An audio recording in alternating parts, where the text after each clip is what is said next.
Hi, it's Jeff, and I wanted to share this quick message before today's program. Did you read the Harry Potter books or see the movies? If so, you might like to experience them in a new way by listening to the books out loud in English. That's just one of the possibilities with an Audible.com membership, and listeners to Plain English can get a free audiobook by signing up for a trial membership. Don't worry, a trial membership is free. You do have to enter credit card details, but if you cancel your membership within a month, you won't be charged, and you'll keep that first audiobook forever. Just go to plainenglish.com/book. plainenglish.com/book for more details. Welcome to Plain English, the podcast that goes at the right speed for English language learners. Listen now and read the transcript online at plainenglish.com. Now, here's Jeff, your host for today's episode. China is about to remove term limits for its president. Hi, everyone. I'm Jeff, and welcome to Plain English, the podcast that goes at the right speed for English learners. On today's episode, we'll talk about the recent move in China to allow President Xi Jinping to continue in office beyond the traditional 2 terms. And in the second half of the program, I'll show you how to use the English phrase akin to. Before we dive in, just a quick reminder that the transcript of today's program is available on the website at plainenglish.com/26, plainenglish.com/26, and if you speak Spanish, Portuguese, French, or Chinese, there are interactive translations of key words and phrases from English into your language. But even if your first language is something else, reading along as you listen can be very helpful if you have trouble making out each word. China's Communist Party has moved to abolish term limits for the current president, Xi Jinping. According to China's political tradition and its constitution, presidents have served only 2 5-year terms, and top leaders have retired by the age of 68. The party usually names a successor well in advance to ensure that after one leader's decade in office, the next leader transitions in smoothly without abrupt changes in direction. However, that appears to be changing. The world was expecting a successor to be named last October, but none was identified, raising suspicions that the 64-year-old Xi would stay beyond the traditional 2 terms and beyond the traditional retirement age of 68. Last Sunday, the party formally announced that it would propose to eliminate term limits, potentially allowing Xi to rule for life if he chooses. The country's parliament, which is loyal to the Communist Party, will approve the change in a formality this week. When it passes, it will be the first change to the Chinese constitution since 2004. All of China's leaders hold 3 functions: president of the country, leader of the Communist Party and leader of the armed forces. Within the party, there are rivalries and factions.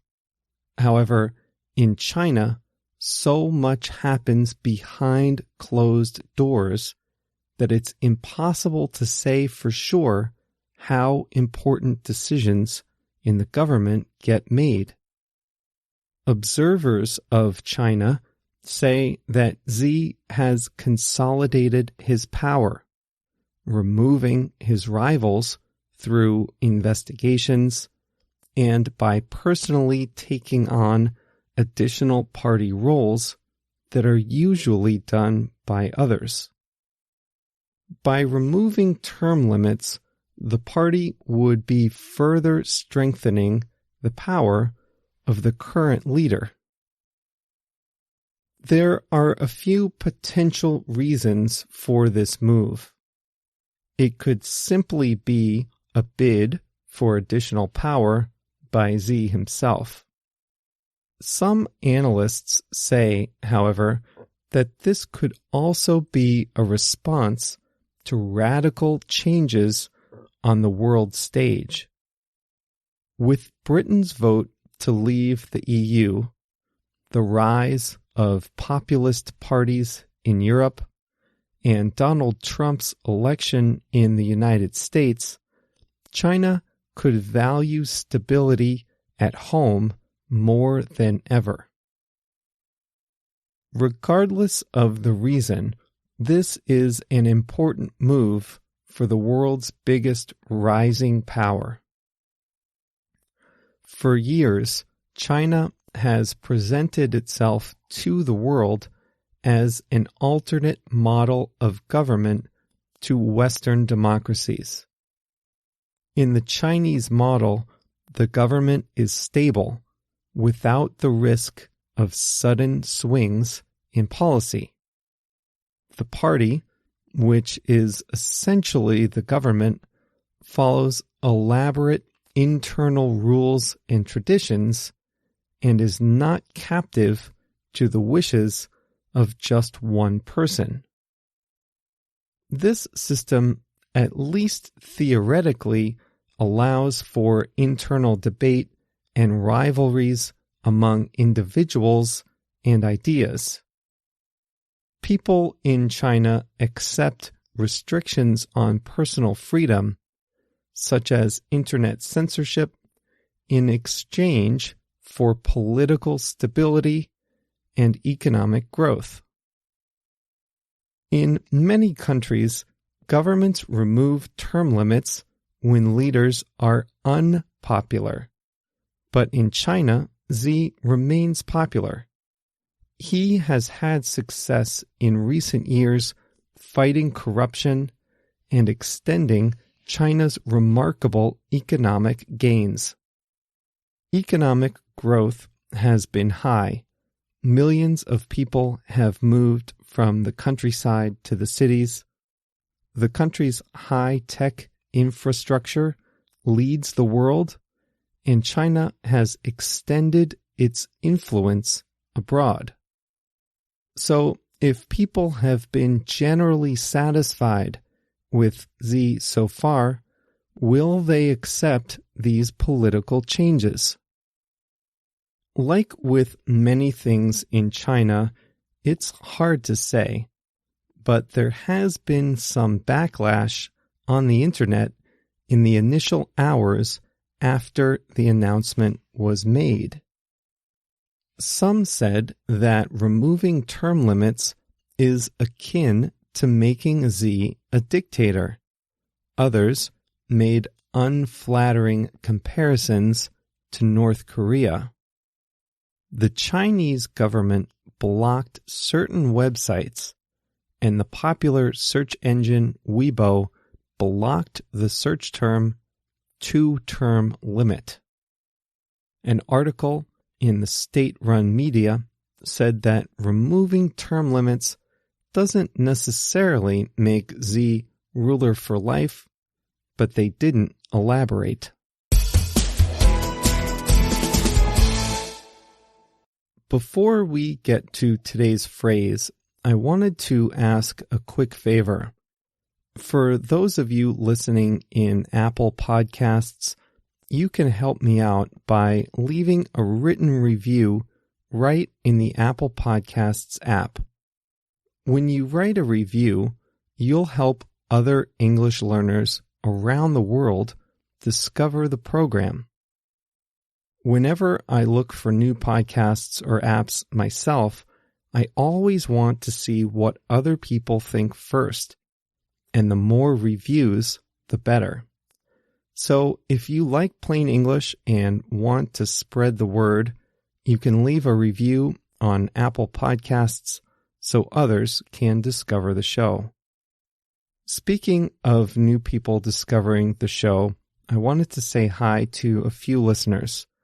Chris and Ismael from Mexico and Abbasin from Afghanistan all sent emails saying hi over the last few weeks, so I wanted to say hi back, and thanks for listening to Chris, Ismael, and Abbasin. If you want to get in touch, you can reach me by email at jeff@plainenglish.com or on Twitter and Facebook under the username Plain English Pod. The phrase I'm going to tell you about today is akin to. Here's how you heard it just a few minutes ago. Some people said that removing term limits is akin to making Z a dictator. Akin to means very similar to or just like. You'll want to use akin to when you're trying to say two ideas are very similar. You can use it for physical things. You could say two kinds of dogs are akin, but it's more common to use akin to as a way to illustrate ideas via a comparison with a similar idea. Let me give you a few examples. Many of you know that Apple launched a music streaming service that comes loaded on every iPhone. If someone asks you, what is Apple Music? You can respond that it's a streaming service akin to Spotify, meaning similar to Spotify. Sure, you could start from the beginning and explain everything about Apple Music, but it's easier to just say it's akin to Spotify, since everyone knows what Spotify is. Here are a few more examples to help you practice. Some people say that wasting time at work is akin to stealing, since your employer is paying you to work. People are worried that posting too much on social media is akin to taking drugs because it stimulates the same parts of your brain. For some people, spending time with family is akin to a vacation because it's what they want to do. For other people, it's akin to a trip to the dentist, the exact opposite. I've found that studying a second language is akin to a good workout for your brain. That's because it's hard work, worthwhile, and leaves you tired after a few hours. I hope you enjoyed today's episode. Don't forget to click follow if you're listening on Spotify, or subscribe if you're listening on Apple Podcasts or in another podcasting app. If you have a few extra minutes, try to leave a written review of Plain English in Apple Podcasts so you'll help other listeners like you discover the program for the first time. Thanks again for listening, and we'll be back with another episode on Thursday.